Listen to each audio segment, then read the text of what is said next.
Hey everyone, this is Rusty, and today I want to show you just how easy it is to install your very own dash cam in your car. For me, this is one of these purchases where I've been thinking about doing it for a long time and been putting it off. And then my wife was recently in a car accident, so I decided to go ahead and pull the trigger and get one. The model I decided on was this one from Avaett. It's called a D60.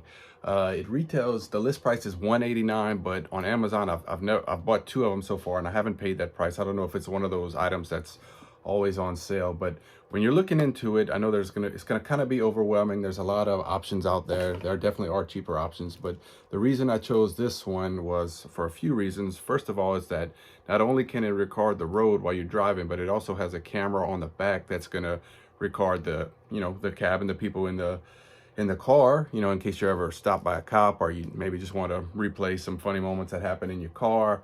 It also has a built-in GPS where it can record your speed. It's got a lot of other features that I don't use too much in regards to the GPS. It has night vision. You got to look at how, make sure it could handle the heat because, I live in South Louisiana. It gets pretty hot. You got to make sure that it could handle that. Look at the company too and make sure, read the reviews, make sure they're good. Customer support's good, and I like this one from Avaett, so I settled on this one. You're also going to need a memory card. I decided on this Samsung. 256 gig is the max, and you might as well just get the max so you could hold as much video as possible. Make sure that it's class 10 rated, meaning that it could handle 4K high def videos. This is a high def cam also. It's another reason why I set it on. It takes pretty good videos from the reviews that I read. It does come with two methods for you to attach it to your windshield. One is a little thing like this that you can just stick to your windshield, but the method that I like to use is the suction cup. That way, if you ever need to move it or take it out your car for whatever reason, it's real easy to take out and move around. All you need to do is take this in and stick it in right here, and it just slides in pretty easy like that.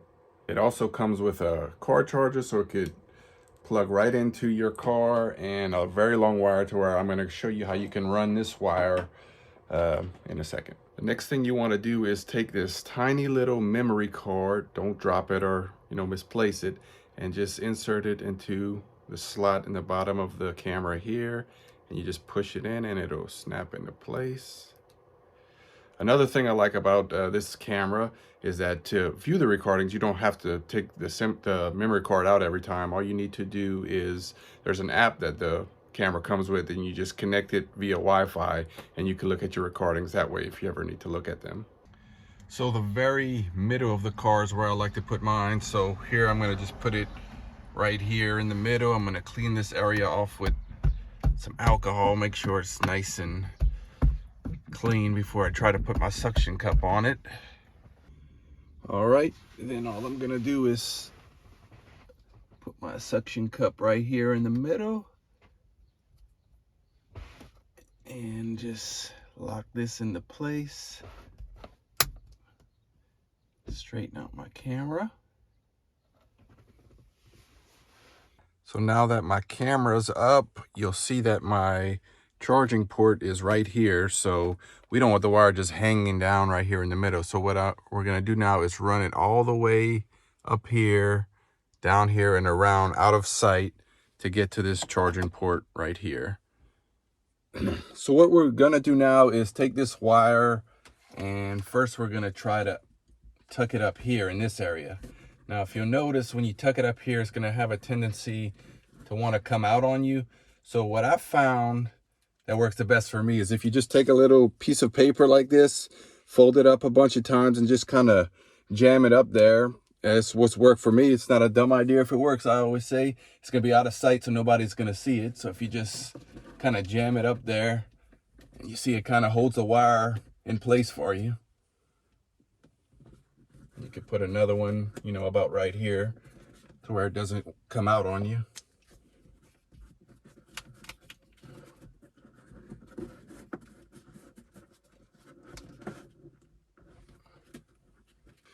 Next, we're going to tuck it just at the very top of this little piece right here. So you'll see this kind of top area gives a little bit to where I can just tuck it in out of sight. So then once we do that, you get to the door here. What you're gonna wanna do is lift up this little strip here and just go ahead and tuck it in there all the way down to the floor.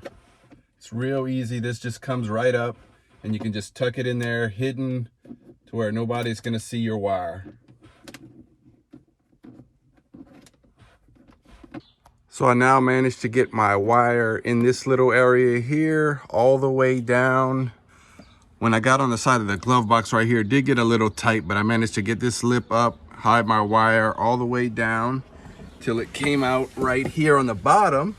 And then actually on the Honda Pilot, I had luck because I was able to, it's kind of hard to see, but I was able to find an area just to tuck the wire underneath here in this area all the way around till it comes out right here by my charger to where I can just plug it in. So the wire is now pretty much completely hidden all the way up in here, and it comes out to your camera.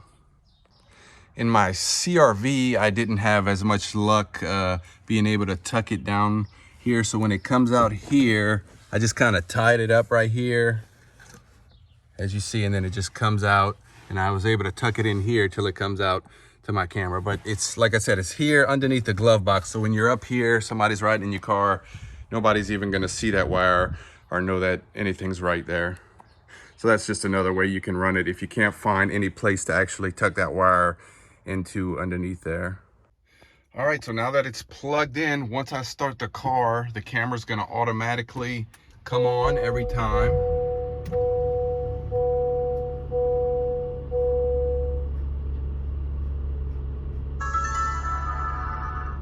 And you'll notice the very first time there's gonna be some questions that you need to answer, English. The screen is pretty small, but you really only have to access it the first time you turn on the camera. So I'm gonna just say okay for English. I'm gonna set my date. There's 4 buttons underneath, so just click OK. When you have the time set, the speed, I'm gonna go with miles per hour. Click OK. All data will be deleted. That's all right, because it's a brand new memory card. All right, so now that it's on, I'm gonna go into my menu and set a couple of settings. One thing that I really don't like is this picture-in-picture where it kind of shows what the cabin looks like. I like to turn that off when I'm driving and only see the forward. It's still gonna record, but I just don't like to look at it while I'm driving. So to get into the menu, you hit this first button here, and you'll see a bunch of different settings. You can go through each one and see if that's anything that you like. Wi-Fi you can turn on if you want to view the recordings with the app that comes with the GPS. I like to keep turned on so I could see my speed, but it also actually records where you took the video, so that's a nice little feature. But display option is the one I'm looking for right now, so I can turn off that picture-in-picture. All I want to see is the front camera, so I am going to do that. Click OK, and that should be about all you want to change. Motion detection, I don't use that feature. You can try it out if you think you might like it. Parking mode, for it to be able to record while your car's parked, it needs to be hooked up to your fuse box, which I didn't do. I just hooked it up to my cigarette lighter, which is going to turn off when the car turns off. So all these other things you pretty much can leave as they are.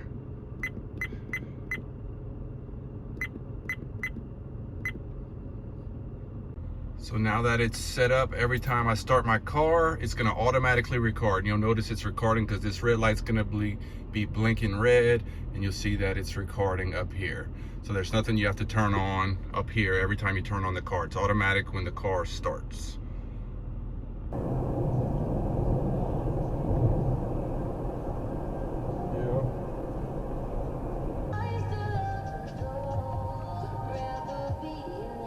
Rocket power.